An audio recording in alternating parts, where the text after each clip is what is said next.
dealing with a very cruel dictatorship in that country, and before putting our brave women and men in uniform at the beck and call of someone of that ilk, we'd really have to know what we were doing.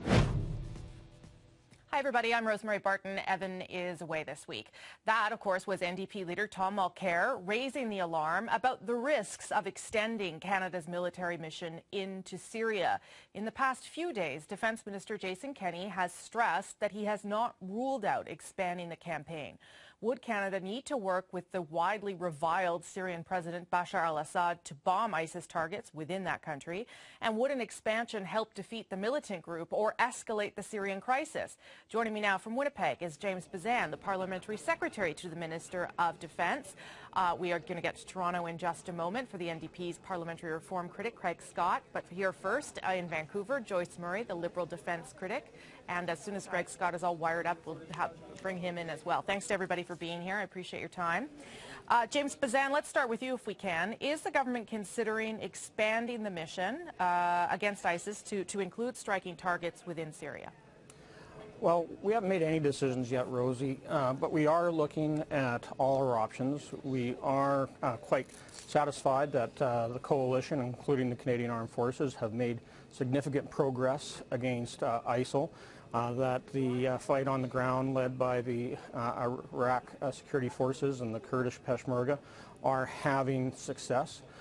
So we are looking at you know, if we do plan on going ahead, how we go ahead.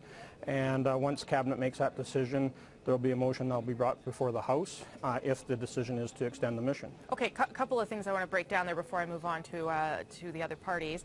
Would the mission be longer than 6 months, the extension? Would you consider making it longer so that you don't have to go back potentially during an election, right before an election, so extending it to perhaps a year? Look, no decisions have been made. Once that decision's made, all parliamentarians and all Canadians will be informed if there is a decision to extend.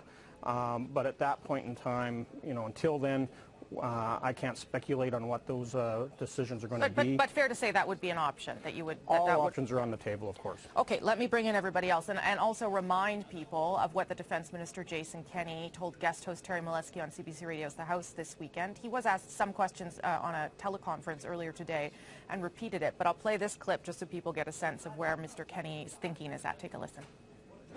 The motion that we tabled at the House in the fall and that was adopted by the House of Commons does not exclude the possibility of supporting allied operations in Syria if the conditions are correct, and that is something that we'll have to make a final decision on.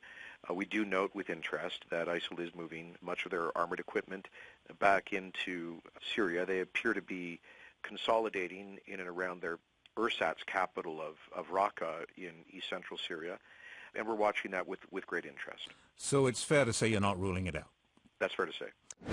Okay, let's go to Craig Scott now, who's all wired up in Toronto. Good to see you, Mr. Scott. Appreciate you being here, too. What do you make of that, if ISIS is retreating, as that is the goal, right, to push them back out of Iraq, and ultimately what the coalition's goal is to destroy ISIS, I suppose, but if they're moving into Syria, why shouldn't the Canadian mission also move the air mission and expand it to hit targets into Syria? Oh, there's a couple of points to make. First of all, it's not as if they're moving back into Syria. That's where the huge concentration of ISIS forces already is. And so the idea that you're somehow chasing ISIS back into Syria is already the wrong image. The second thing is the British House of Commons specifically excluded Syria with respect to authorizing UK action in Iraq. Ours didn't. So what Mr. Kenney seems to be saying is that, yes, we may want to extend in time our mission, but he seems to be saying that our motion in the House of Commons, the ones passed by virtue of the vote of the Conservative Party, is already sufficient to be dealing with Syria, whatever other legalities might have to be taken into account. He specifically said Syria is not excluded from the current resolution, and that's deeply worrying. Why? Why is that particularly worrying? It's deeply worrying because this government, and frankly any Western allied intervention, do not understand the dynamics on the ground, do not know exactly what the impact will be of having deeper and deeper Western involvement. Whether it's Libya, whether it's all kinds of decisions that were made in Afghanistan, whether it's the U.S. in Iraq from 2003 onwards, the complete lack of understanding of the complexity and what intervention from Western forces will do that will be counterproductive and actually produce blowback is one of the lasting stories over the last almost 15 years. And so the idea that he would blithely say Syria is just, across the border and therefore let's consider going in there is a suggestion that, to me, suggests that this government really has drawn no lessons from the kinds of blowback, counterproductive effects of Western intervention in the past. Okay, Joyce Murray, your take on this potential that the defense minister is at least considering, and the reality that, okay, I take Mr. Scott's point that, yes, ISIS has always been within Syria, but I think the point Mr. Kenney's making is that they're being pushed out of Iraq, so maybe there's less to do in Iraq. Joyce Murray? Well, Rosemary, the threat of ISIL is a real and serious threat to international security, and that's why the Liberals support the idea of Canada being part of an international coalition against ISIL. Even if that includes bombing in Syria? Well, so let me get there. The concern that we have is this Prime Minister has not been open and transparent about the operations to date. Claimed that we would not be doing accompanying of frontline troops. That turned out not to be the case, sadly. So they're not to be trusted on this. The Prime Minister did say that Canada would not be involved in Syria unless requested by the Syrian president. So at this point, we can't speculate on the motion, what the motion will be, but we have serious concerns about the credibility of this government that has not been open and honest about what's going on. So, Mr. Bazan, then that is a fair point that Mr. Harper has said that you would need permission or to discuss it with Bashar al-Assad. I have no idea how that conversation would take place. What would be the conditions around that for Canada? Well, let me go back to what Joyce just said. Our government has been completely transparent, holding technical briefings on an ongoing basis as to the operations of the Canadian Armed Forces in Operation Impact throughout Iraq. We've been out there informing how we've been making out with our bombing campaign, with our Air Task Force, and the great work done by the Royal Canadian Air Force. So I think that she's been very unfair in that characterization. We have a debate in the House of Commons on this motion that's currently enabled us to do this mission. That's something that never happened under a previous Liberal government. So we have this chance for an opportunity for parliamentarians to fully discuss the upcoming mission and the current mission. And so as we look forward, and as Minister Kenney said, yes, there is definitely a recalibration on behalf of ISIL. ISIL is a threat, and as we've been calling it, it is a genocidal death cult. So let's make sure that we degrade them as best as possible, and if that means that they concentrate all their efforts into Syria, then we have to take a serious look at that. But you acknowledge the complications or the complexity of having to have a conversation with al-Assad. It's hugely difficult. We don't, in any way, shape, or form, approve of the Assad regime. There is a civil war that's been going on there for 4 years now, and hundreds of thousands of people have been displaced and murdered. So we aren't at all interested in empowering him in any way possible. So we'll be working with coalition partners as we look at whether or not there is a role for Canada to play in Syria. But the bigger issue right now is making sure that ISIL, which has declared war on Canada as well, is degraded as best as possible by our brave men and women in uniform. So I'll just get your opponents to weigh in there, Craig Scott. How does that work then? How do you go into Syria without somehow aiding Assad? How do you make that work? Well, at some level you can't, and I think James wouldn't probably disagree with that, that at a certain point a decision would have to be made that the fight against ISIS or ISIL, whatever you want to call them, is the priority, even if it means actually diverting forces away from the fight against Assad, as in by moderates in Syria. So it could well strengthen them.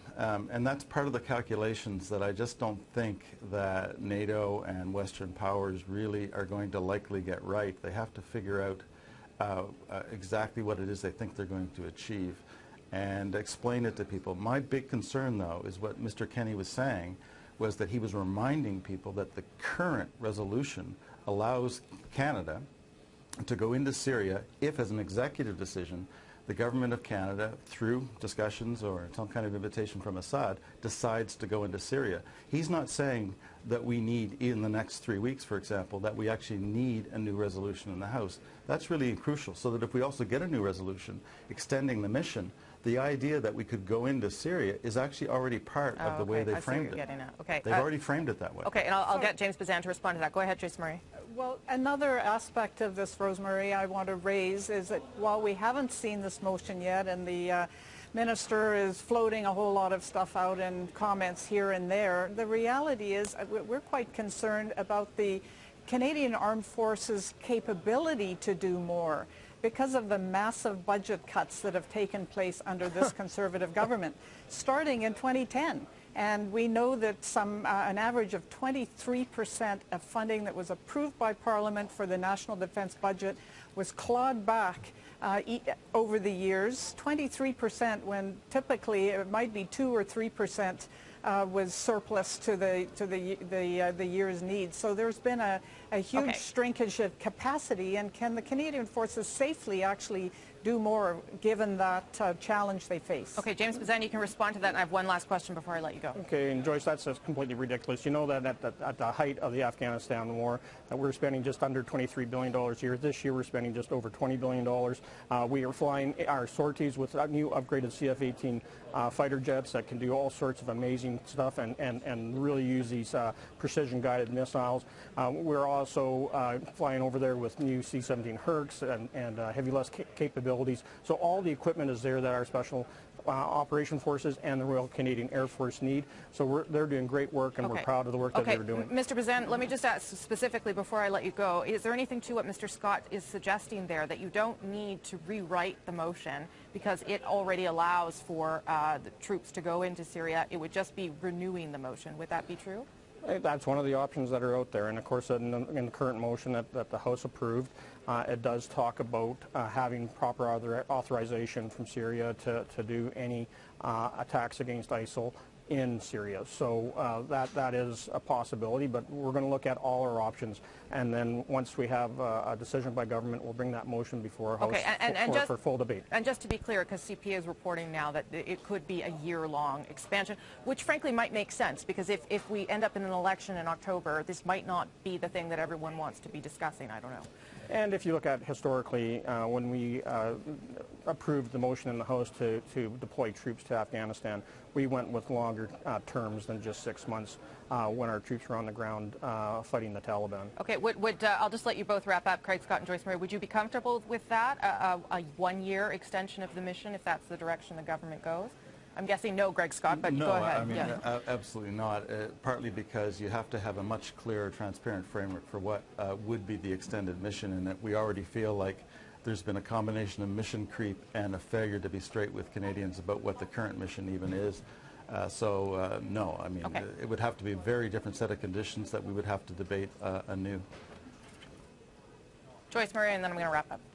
We won't speculate. We want to see the motion first, but the trust issue is paramount, and we recently had the minister and the parliamentary secretary saying that the Canadian forces in Northern Europe have been being engaged and buzzed by planes and boats, and NATO saying flatly denying that actually happened. So I think we have a real credibility and trust problem on the part of this government, and so whatever they bring forward, they're going to have to battle the fact that the Canadians aren't able to trust what they're proposing. Okay, I got to wrap it up. I had like 5 other questions for you, but I got to leave it there. We'll have you back. Thank you all for your time when you're on your busy constituency weeks. Appreciate it. James Bazan, Craig Scott, and Joyce Murray. Thank you all. Thanks, Rosie. Thanks, Rosie.